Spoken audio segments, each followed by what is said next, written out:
Kulang din nila mga last dress. Tubig lang. Tubig lang. Tubig lang. Hindi bigay. Ha? Ano mo nabukon? Ay, hindi ko alam niya. Dali ko na. Natulog na.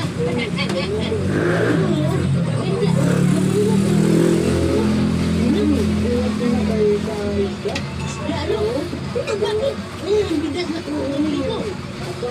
Nanguli kong bigas ba yun? Oo. Ano manibikon? Ha? Ano manibikon? Hindi ko alam rin ito. Pagdamdam ko, lumatihan sila. Ano ito? Gagawin ito kaon. Kaya bigit na. Ano manibikon na? Ano manibikon? Hindi ko alam yun.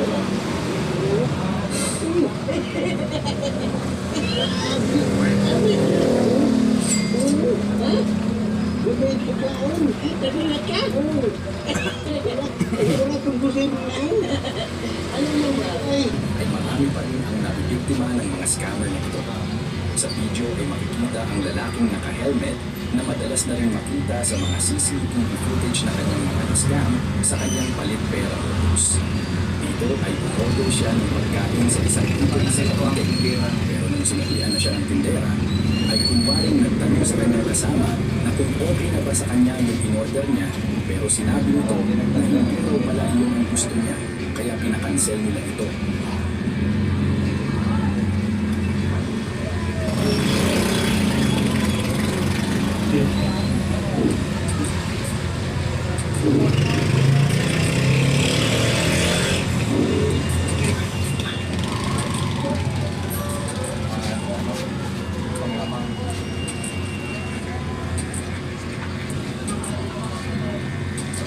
Subalit noong ipinalik niya sa kanya ang 1,000, ay agad niya itong pinalitan ng 100.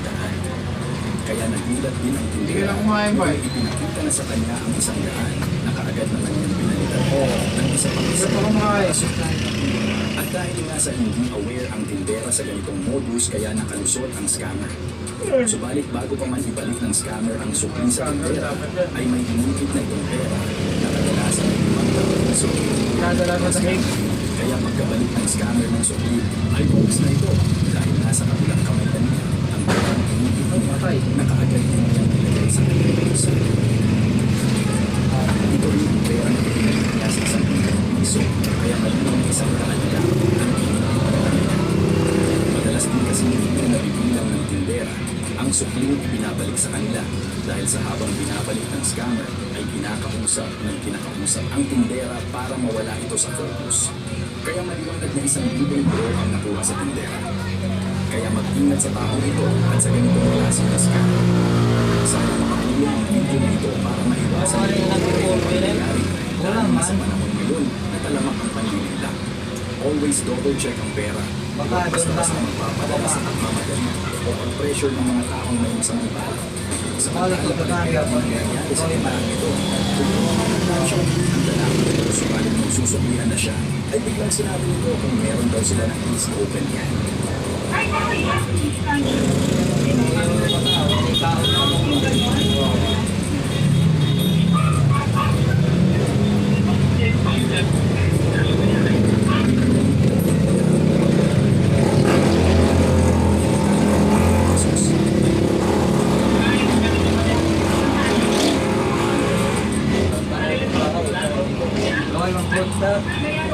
Kahit kuwan ba, tabangan na ito. Ako nang bahala ka.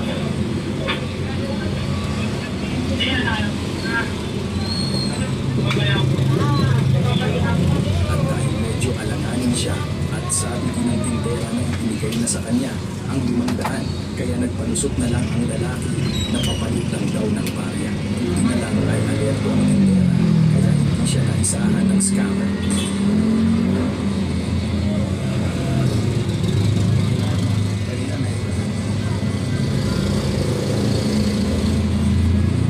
Tinanggap nyo walang bayad!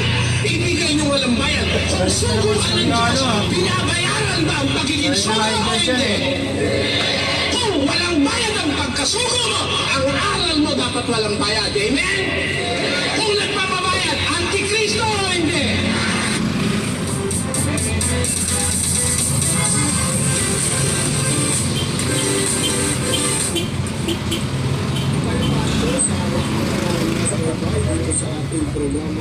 Husgator, lubos na ako'y bumabati sa inyong lahat sa pangalan ng ating Panginoon Hesus Kristo.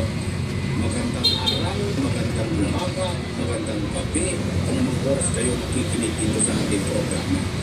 Isang katanungan po na ating kaibigan ng Paswaytay dito sa ating programa, gusto ko pong basahin na galing po ito kay kapatid ng Christopher Reyes. Ganito ang kanyang concern o tanong. Brother Ezel TV, meron po ba kayong video ni Brother Eddie? Ilang taon din yung bayan sigara dyan eh, ano natin eh. Diyos ang kausap ni Moises sa bundok. Salamat ako sa Diyos. 2 taon. Humawak dyan eh. Pero sa may-ari. Meron po siya video na naman na nagtanong po tungkol po dyan kay kapatid na Eddie. Pero mayroon natin hanapin. Kaya may papayo po kapatid na Christopher. Manood ka Hindi, tinatanong ako, pwede pestuhan yun, no? channel ng NCGI. Wala kang kanta nun eh. Dito. Hindi, wala ka nung nakarang araw. Nakita niyo ang bitin ng sibuyas, kinausap ako. Kung bakante pa yun, no? Hindi po po, hindi po yung buhay mismo. Kukunin namin ulit siya, no? Na video ng ating kapatid na Eli. Mali lang niya kasi, hindi niya binayaran ng pandemic ata. May balance pa. May nabanggit kasi si kapatid na Eli. Kahit naman sa akin, kinausap ko, ayaw niya maniwala eh. Iglesia sa Pandemic, mawawala yan. Hindi ngayon, nangihinayang siya. Umalis siya. Kasi yung dami-dami niyang tinira. 400 a day. 400 a day. Ilang pwesto yan? 6 yan kung samahin sa 400 a day. Magkano yan? Ang 15 mil. 12 mil ang kada buwan na dyan. 12 mil kada buwan. Eh, ang paninda mo, alak, yosi, soft drinks, Pepsi, Pansit Santon. Pag-load pa siya. Bakit ba to? Pansit naman to. Ito, kasama yan sa yan to. Kitang-kita sa to. Hindi sa tubo pala ng alak, magkano na 500. Isang gabi na ako siya ng 3 case. Oo! Parating ako kwet dyan. Minsan hindi ko nga na binubulan sila. Pinapupuntahan pa ako ng bahay. Ay tabi mo sa kanya. Sa akin yung susi yung duplicate eh. Walang ano yun dyan. Kaya nakikita niya ako kitinda ng bawang. Kaya mo kitinda, sabi ko friend. Pag ako lang, iyak. Eh, tanong mo kay Aldrin. Oo, namamahala dyan dati. Kundi ang kanyang Ayun na, nauwi ko sa bahay. 1.8. 1,000.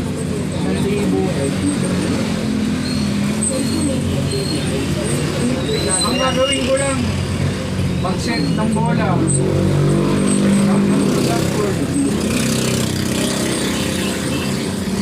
Walang tulog ka pala dyan. Hindi may tulog, pero hindi matulog. ating Panginoon sa Kristo. Minsan pag ako lang talaga inaano Si niya. Kristo, hindi pa nakatawang tao. Meron nang tinatawag sa Biblia na iglesia. Ito Paulan ko yung kanina iglesia eh. sa Nabigyan ko itong na kung pasang-pasa. saan ito yung Binigyan ko yung buong katawan nito. inilabas ni Moises Pasang mula pasa. sa Egypt. Mamaya, ipakita ko. Dito mo ba si Inte? Ha? Dito mo si Inte? Ha? Sila daw ang pagkakas ni Kristo dahil sila yung naunang iglesia. Eh, lalong mali. Mga bed sa nila si ano? Si Tupir. Kinatok ko. Small businessman yun eh. Basta yun eh. Hinte. Ano nangyari sa'yo? Ba't ka umiyak? Umiyak ako. Sila iso. Tapusin ko lang to. Pinitay na ako. Wag! Sino nang tatapusin mo? Kaso yan. Hindi. Tapusin ko lang. Yung bupes. Ay, bukid.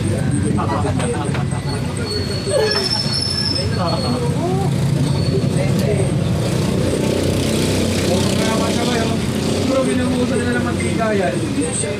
Sinagot yan ng ating kapatid Noelia. Isang bakagay na dumi ng tao yan. Kapatid, panoorin natin Noelia. Ating siya sa atin. Ating kung i-analyze how yung mga Ay, sa ano ng muna eh. maliwanag ng ating kapatid Noelia. Sigurado ako, mabubuksan ang iyong pangunawa. Pili ka ng kape, Hinte. Nung sa tilyara ni Buboy Bay, ang daming babae dyan pupunta, mga naglalaro, ang iksi ng mga short. Kita ko nga yung mga panty, diba? Diba? Huwag kang manilip pa eh. Hindi ako lang inilip. Ako sa isinipan nila. Ano, kape. Kung magkape ka. Sige, naninilip ka pala ba yan? Ako sa isinipan nila eh. Ikaw, baliktad naman. Mas tutulungan ako ng babae dyan ang bibilyar eh. Sexy. Awa-awain ka ba eh.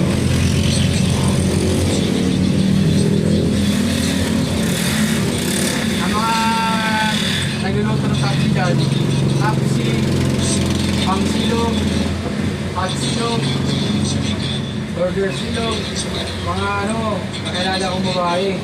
Kasi sumasayo pa sa harapan ko. Ko ginawa nito. Kembot. Kaibigan natin. Kimbot lang. Okay. Naka-pick shorts pa, kaigsi. Napalda. Bad yan tayo. Ha? Bad yan. Pick short na maiksi ang short. Akala ko iba na. Yan, yung maiksi short. Ah? Yung mga bikini. Ay, bikini. Maiksi short. Parang panty pa rin yan. Oo, ganun nga. Ay, maliwala nito. Sa pangalan pa lang, Big. Nakto. Bad yan pa Ayun ang sabi nila eh. Kung binili mo sa mall, ganun yung sabihin mo.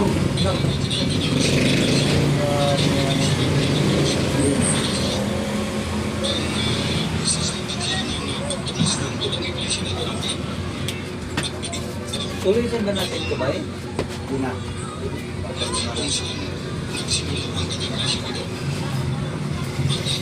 Gustahan dyan ba eh, naabot ang 33. Yo, Gustahan dyan. Ako pa ako kay 33 bin. laki pa ng putahan. Ako mga kung 33 bin ang gusto eh. Ilang radio? 15 to 18.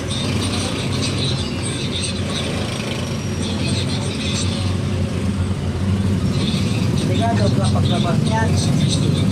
Hindi ako lumalabas pag ako kay perang ganun. Kilala mo sa text ba yung ano? Oo. Nagulong dito. Napagpintangan lang yun. Hearsay lang yun. Yung sinabi dito na yung kita mo, ano ko, tumutulong yan.